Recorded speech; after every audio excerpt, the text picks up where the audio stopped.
ये रिश्ता क्या कहलाता है टीवी का पॉपुलर सीरियल है जिसने कई एक्टर को जमीन से आसमान तक पहुंचाया है। कुछ ने उसकी गति को पकड़े रखा और आगे बढ़ते चले गए और कुछ गुमनामी का शिकार हो गए। ऐसे में एक नाम संजय गांधी का भी है। इन्होंने इस सीरियल में नैतिक के बड़े पिताजी महेंद्र प्रताप सिंघानिया का रोल निभाया था।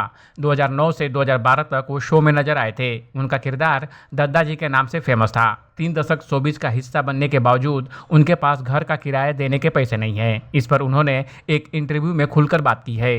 जनक में अपने ट्रैक का फिर से शुरू होने का इंतजार कर रहे ये रिश्ता क्या कहलाता है फेम संजय गांधी ने बताया, कलाकार की लाइफ ऐसी ही होती है। जब काम कर रहे होते हैं तो सब कुछ ठीक रहता है, लेकिन जब काम नहीं होता है तो अचानक सब कुछ खत्म हो जाता है। मैं भी एक चल रहे शो का हिस्सा होने के बावजूद उसी बुरी दौर से गुजर रहा हूँ। संजय गांधी ने बताया, जब मैं जनक से जुड़ा तो मुझे बताया गया कि शुरू में लगभग 20 दिन की शूटिंग करनी होगी, जिसके बाद 2 महीने का ब्रेक होगा, फिर वह कहानी का एक अहम हिस्सा बन जाएंगे। हालांकि अभी तक 9 महीनों में सिर्फ 20 दिन की शूटिंग ही हुई है और अपने ट्रैक का फिर से खुलने का मैं इंतजार कर रहा हूँ। मई के बाद से मुझे उनकी तरफ से कोई अपडेट नहीं मिला है। अगर उन्हें मेरी ज़रूरत नहीं होती तो वो लोग मुझे बता सकते थे, मैं कोई दूसरा प्रोजेक्ट ले सकता था। एक एक्टर होने का ये सबसे मुश्किल पार्ट है। एक्टर ने आर्थिक संकट के बारे में बताते हुए कहा, मुझे शहर में खुद को बनाए रखने के लिए पैसे की ज़रूरत है और मेरे पास इनकम का कोई सोर्स नहीं है। कोविड-19 के दौरान मैंने ही अपनी सेविंग्स खत्म कर दी थी।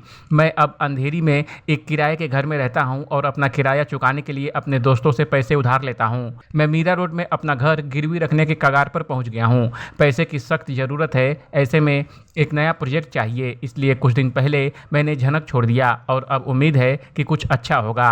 संजय गांधी के इस स्टेटमेंट पर आपका क्या कहना है, कमेंट कर हमें जरूर बताएं। बॉलीवुड और एंटरटेनमेंट की खबरों के लिए देखते रहिए एबीवी एंटरटेनमेंट।